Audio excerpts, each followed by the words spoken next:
Shalom Bapak Mama, saudara-saudariku yang diberkati Tuhan. Selamat bertemu kembali di Suara Marturia, Senin 17 Maret 2025. Hari ini kita akan merenungkan bagian firman Tuhan yang terambil dari kitab Kolose pasal 2 ayat yang ke-13 hingga ayat yang ke-14. Sebelum kita membaca dan merenungkan bagian firman Tuhan ini, mari kita berdoa. Segala puji syukur kami panjatkan kepadamu, ya Allah Bapa di sorga, Bapa yang baik dalam kehidupan kami. Saat ini, di hari yang baru, kami hendak mencari dan melihat kebaikan-kebaikan yang terus Tuhan nyatakan bagi kami.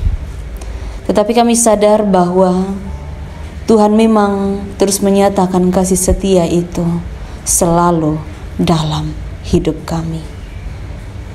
Dan saat ini kami sudah siap untuk menerima kebaikan Tuhan melalui kebenaran firman Tuhan yang sudah disiapkan. Mari memberkati kami ya Bapa, supaya kami juga mampu melakukannya dalam hidup kami. Di dalam nama Tuhan Yesus Kristus kami berdoa. Amin.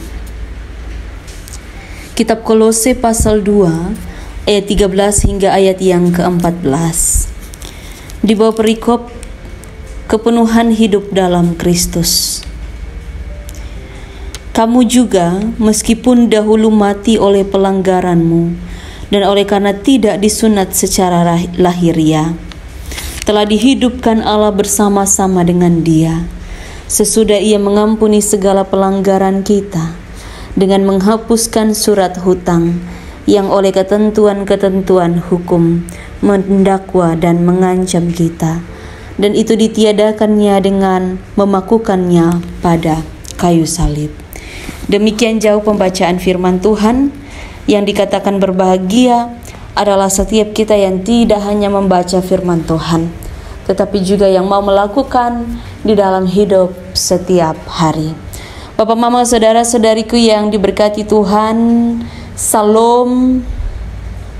Tema yang menuntun kita di dalam perenungan pada saat ini adalah kasih yang membatalkan hukuman. Tentu ketika seseorang ia melakukan salah, ia melakukan pelanggaran-pelanggaran dalam hidup ini. Di dalam hidup tentu ada hukuman begitu. Ada sesuatu yang menjadi ganjaran untuk ia terima.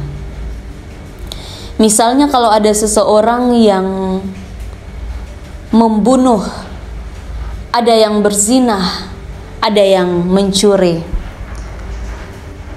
tentu akan diberikan hukuman jika ada yang melapornya, yaitu ia harus mendekam di dalam penjara. Di sisi lain juga ada hukuman sosial. Di dalam masyarakat orang-orang akan melihatnya sebagai orang yang tidak baik. Itulah hukuman dalam hidup begitu. Di dalam kehidupan bersama sebagai manusia. Tetapi kemudian di dalam kehidupan kita sebagai orang-orang Kristen, bagaimana jika dalam hubungan kita dengan Allah kita terus melakukan kesalahan, pelanggaran-pelanggaran yang sudah Allah peringatkan, bahkan setiap kali Allah peringatkan, kita masih saja melakukannya. Apakah kita pantas dihukum? Kalau sebagai manusia, cara pandang kita, tentu kita akan bilang bahwa beta pantas dihukum, beta pantas untuk menerima ini karena beta salah.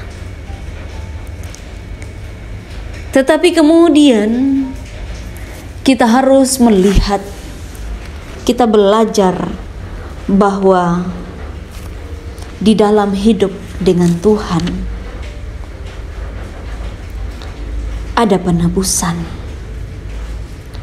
Dalam hidup dengan Tuhan kita dipanggil untuk meninggalkan kehampaan dan tidak hidup dalam kesia-siaan. Karena meskipun kita dahulu mati, tetapi ketika hidup dengan Tuhan kita dipandang hidup. Hidup dalam cara-cara kita. Hidup dalam setiap tugas-tugas kita. Bukan tentang saja bagaimana kita dengan Allah, tetapi bagaimana kita dengan sesama kita. Jadi Kristus hadir di dunia ini untuk menghapus segala dosa-dosa kita.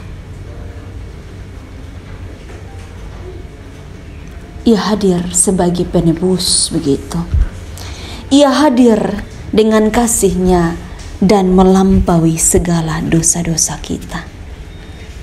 Jadi kalau begitu di dalam kehidupan kita, Bapak, Mama, saudara-saudariku, kita harus sadar diri bahwa kita hidup hanya karena kasih, begitu. Kita hidup hanya karena anugerah Allah melalui Kristus. Penebusannya benar-benar nyata di dalam hidup. Karena itu sampai dengan hari ini kita masih ada. Walaupun kita terus buat salah, tetapi mari kita belajar bahwa walaupun kita buat salah, kita harus menghargai apa yang sudah Kristus nyatakan bagi kita semua. Mari kita undang Roh Kudus untuk terus diam dan terus berkarya menolong kita melakukan semuanya menjadi baik. Karena kasih itu akan terus berjalan dengan kita. Amin. Mari kita berdoa. Ya Tuhan Allah kami, terima kasih banyak. Saat ini kami sudah membaca dan mendengarkan kebenaran. Mari Tuhan memberkati kami. Di dalam nama Tuhan Yesus kami berdoa. Amin. Terima kasih telah mendengarkan suara Marturia. Tuhan Yesus memberkati kita semua. Shalom.